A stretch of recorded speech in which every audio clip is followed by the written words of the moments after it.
আসসালামু আলাইকুম, সবাইকে স্বাগতম আমাদের চ্যানেলে। আজ আমরা তৈরি করছি সুস্বাদু দুধ পুলি পিঠা। প্রথমে আমরা একটা প্যানে হাফ কাপ পরিমাণ পানি নিয়ে নিব। পানিটা একটু গরম হয়ে গেলে আমরা এর মধ্যে হাফ চামচ পরিমাণ লবণ দিয়ে দিব, হাফ চা চামচ। ভালো করে নেড়ে পানিটার সাথে লবণটি মিক্স করে ফেলব।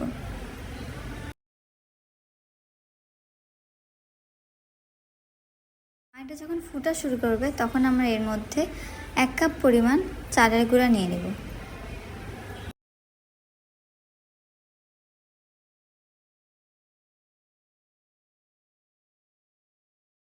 চালের গুঁড়োটা যখন পানির মধ্যে ভেবে ফুটতে থাকবে তখন আমি এটাকে ভালোভাবে নেড়ে ছেড়ে ঢেকে দিব।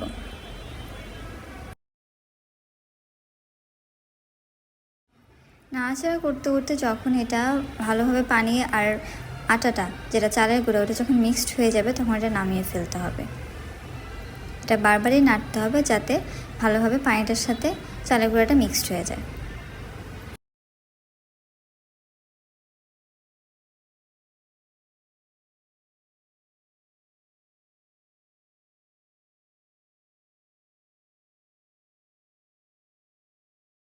চালের গুঁড়োটি ভালোভাবে সেদ্ধ হয়ে গিয়েছে। এখন আমরা আলাদা একটা বাটিতে ঢেলে নেব। চালের গুঁড়োটি হাত দিয়ে ভালোভাবে মাখায় ফেলবো, কারণ এটাকে আমরা ডো বানাতে হবে। অ্যান্ড ডোটা অবশ্যই সফট হতে হবে, যেটাতে করে আমরা যেটার ভিতরে পুলি পিঠার যে ভিতরের উপাদানটা আছে সেটাতে দিতে পারি আমরা, যেটাকে আমরা খিরসা বলি। খিরসা বানানোর জন্য একটা পাত্রে হাফ কাপ পরিমাণ আমরা নারকেল নিয়ে নিচ্ছি এবং 2 টেবিল চামচ পরিমাণ চিনি নিয়ে নেব। অবশ্যই খিরসাটা মিষ্টি হওয়ার জন্য চিনিটা পরিমাণ মতো ব্যবহার করতে হবে। আপনারা যারা মিষ্টি বেশি খান তারা একটু মিষ্টি বাড়িয়ে নেবেন, যারা কম খান তারা একটু কম নিতে পারেন।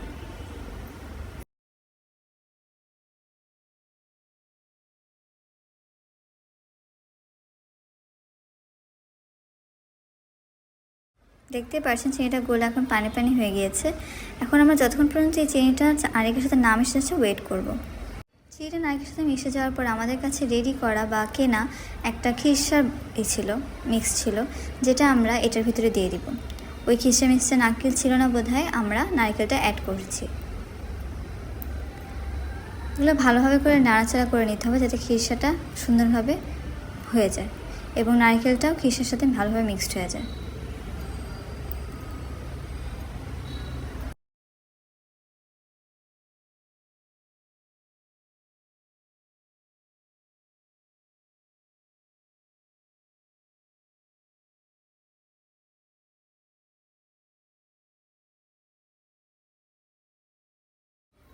খিরসাটা রেডি হয়ে গিয়েছে, দেখতে পাচ্ছেন কি সুন্দর, এটা খেতেও অনেক টেস্টি হয়েছে। আমরা যে ডোটা বানিয়েছিলাম সেটাকে ছোট ছোট পিস করে আমরা এটার ভিতরে আমরা খিরসাটা দিব। দেখেন আমরা কিভাবে দেই এবং এটা কিভাবে ডিজাইন করি। আপনারা যদি চান আপনারা নিজের মতো ডিজাইন করতে পারেন। আমরা এইভাবে করে পুলির মতো ডিজাইন করছি। আমরা সম্পূর্ণ ডোটাকে এইভাবে করে খিরসা ডোয়ের ভিতরে দিয়ে পুলি পিঠাগুলো বানিয়ে ফেলব। এখন একটি পাত্রে 1 লিটার পরিমাণ দুধ, 2 টেবিল চামচ পরিমাণ কনডেন্স মিল্ক এবং 3টা এলাচ দিয়ে দিব। এটাকে ভালোভাবে নাড়াচাড়া দিব এবং ফোটাবো।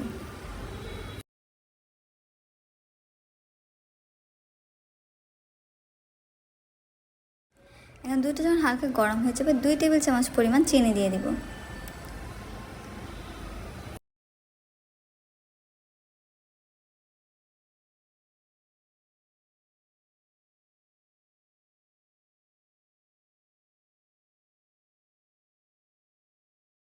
দুধটা যখন ফুটে যাবে তখন আমরা এর ভিতরে হাফ চামচেরও কম হালকা লবণ দিয়ে দিব। লবণ দিলে চিনির টেস্টটা বা মিষ্টির টেস্টটা একটু বেড়ে যায়। দুধটা ফুটতে ফুটতে আমরা এর ভিতরে একটা একটা করে পুলি পিঠে যেটা আমরা ডিজাইন করে রেখেছিলাম সেগুলো দিয়ে দিব। অবশ্যই খেয়াল রাখতে হবে যে পিঠাগুলো তো নিচে না লেগে যায়। নিচে লেগে গেলে এটা পুড়ে যাবে, পুড়ে গেলে পুরো টেস্টটাই নষ্ট হয়ে যাবে। পিঠাগুলো দিয়ে আমরা ঢেকে দেব যাতে সেদ্ধ হয়ে যায় পুরো পিঠাগুলো এবং দুধের সাথে ভালোভাবে মিশে যায়।